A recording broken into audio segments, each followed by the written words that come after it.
समय की बात है। नगर में एक व्यापारी रहता था। अपने और अपने परिवार के भरण पोषण के लिए वह नमक का व्यापार करता था। उसके परिवार में पत्नी और 2 पुत्र थे। व्यापारी के दोनों पुत्रों का स्वभाव बिल्कुल अलग था। जहां एक और बड़ा पुत्र बहुत ही संकोची और शर्मीले स्वभाव का था, उसे किसी से बात करने में भी शर्म आती थी, वहीं उसका छोटा पुत्र बहिर्मुखी स्वभाव वाला व्यक्ति था। वह किसी से भी अपनी बात कहने में कभी संकोच नहीं रखता था। लोग अक्सर बड़े पुत्र को भोला और बेवकूफ समझते थे।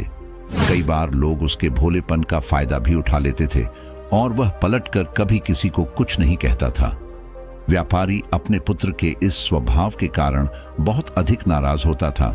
बातचीत न कर पाने और शर्मीले स्वभाव के कारण व्यापारी ने कई बार अपने पुत्र की पिटाई भी कर दी थी। हालांकि इस वजह से उसके पुत्र का स्वभाव सुधरने के बजाय और भी खराब हो गया। बचपन से ही बड़ा पुत्र बेहद परेशान रहने लगा था। उसके अंदर आत्मविश्वास की कमी हो गई थी। परीक्षा में वह आते हुए प्रश्नों के उत्तर भी अपने डर के कारण नहीं लिख पाता था। इस कारण उसकी शिक्षा भी ठीक ढंग से नहीं हो पाई। बड़ा पुत्र जब युवावस्था को प्राप्त हुआ, तब व्यापारी ने उसे अपने साथ व्यापार में हाथ बटाने को कहा।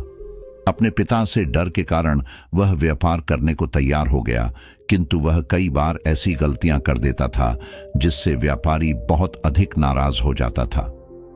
एक दिन व्यापारी किसी दूसरे काम के कारण शहर गया हुआ था।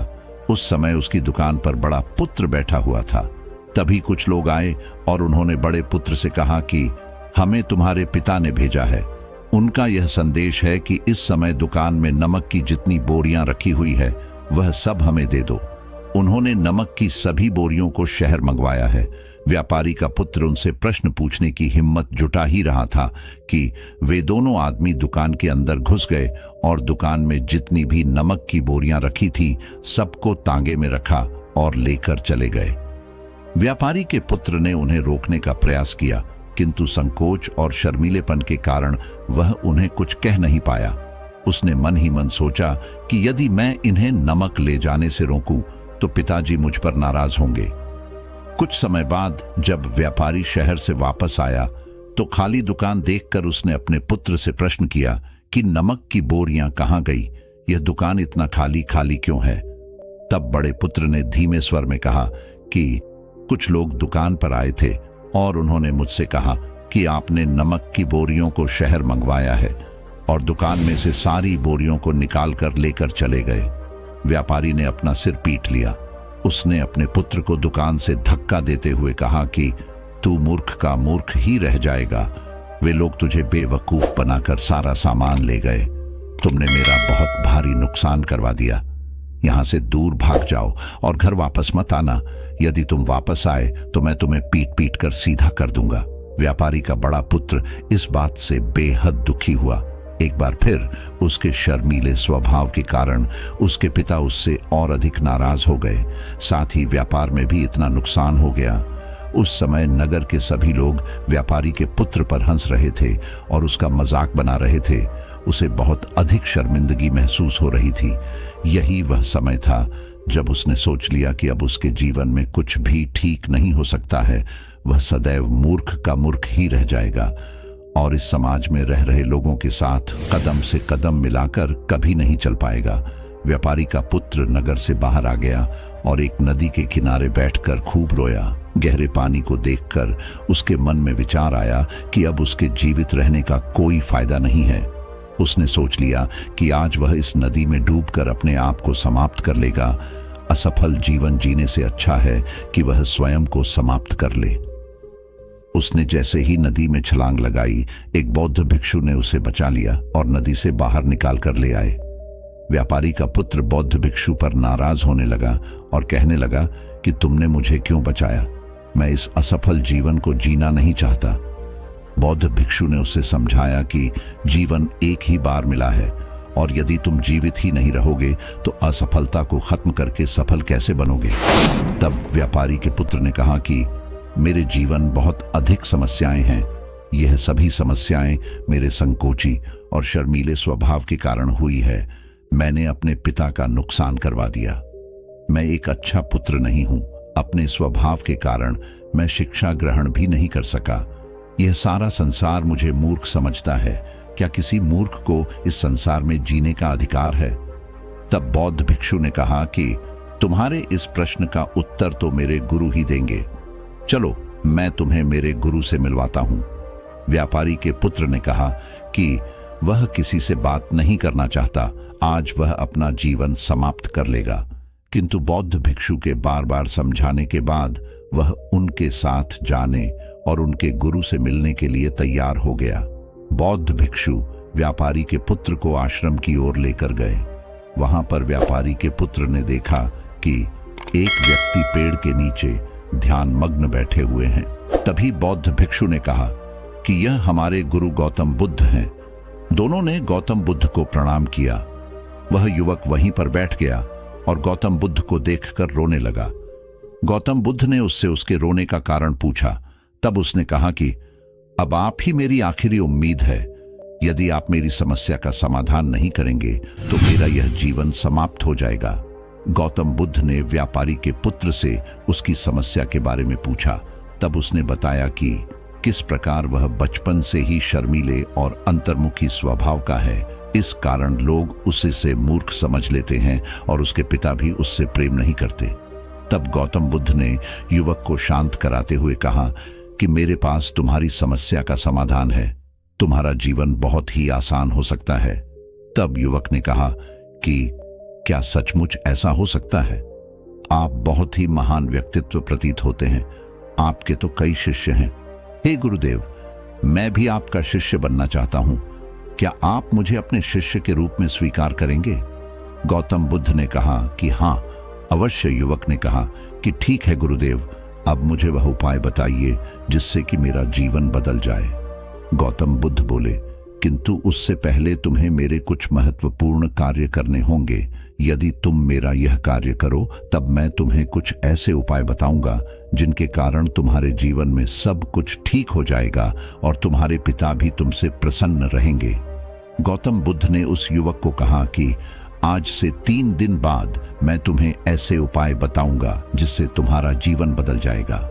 किंतु 3 दिनों तक तुम्हें मेरे सभी कार्य करने होंगे। मैं जैसा जैसा कहूंगा, यदि तुम वह कार्य को करने में सफल रहे तो तीसरे दिन के बाद तुम्हारा जीवन बदल जाएगा। तुम्हारा पहला दिन कल से शुरू होगा। अभी जाओ और आश्रम में ही आराम करो। अगले दिन व्यापारी का पुत्र गौतम बुद्ध के पास पहुंचा और कहा कि हे गुरुदेव, मुझे पहले दिन का कार्य बताइए।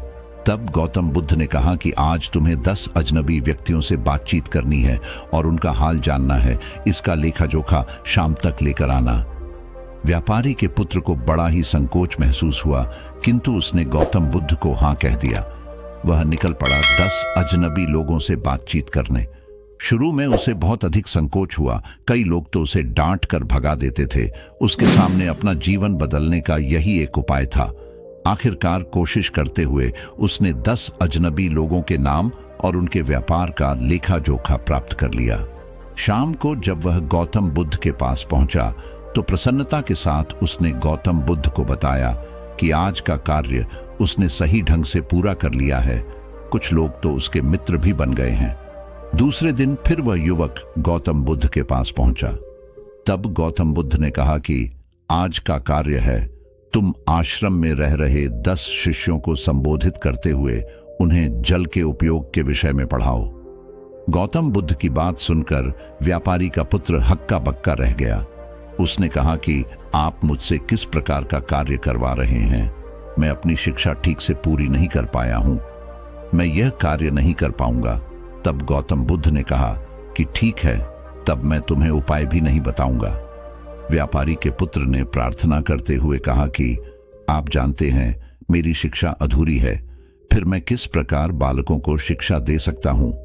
गौतम बुद्ध ने मुस्कुराते हुए कहा कि यहां सिर्फ मैं जानता हूं कि तुम्हारी शिक्षा अधूरी है, वे बालक नहीं जानते। तुम रोज अपने जीवन में जल का उपयोग करते हो, यही सब बातें जाकर उन बालकों को बतानी है। आखिरकार व्यापारी के पुत्र के पास कोई रास्ता नहीं बचा। हिम्मत जुटाकर वह उन बालकों के पास पहुंच गया। शुरू में तो उसके हाथ पैर कांप पर रहे थे, किंतु आखिरकार उसने जल की विशेषताओं के बारे में बताना प्रारंभ कर दिया। उसने बालकों को जल की 5 विशेषताएं बताइए और जल्दी से वहां से भाग आया। गौतम बुद्ध के पास आकर उसने कहा कि बहुत अधिक डर लग रहा था, किंतु मैंने बालकों को जल की 5 विशेषताएं बता दी हैं। गौतम बुद्ध ने कहा कि जो एक बार फिर कोशिश करके आओ।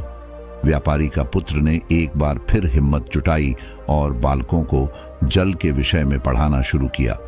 इस बार व्यापारी के पुत्र को बिल्कुल डर नहीं लग रहा था। पूरे आत्मविश्वास के साथ बालकों को शिक्षा दी।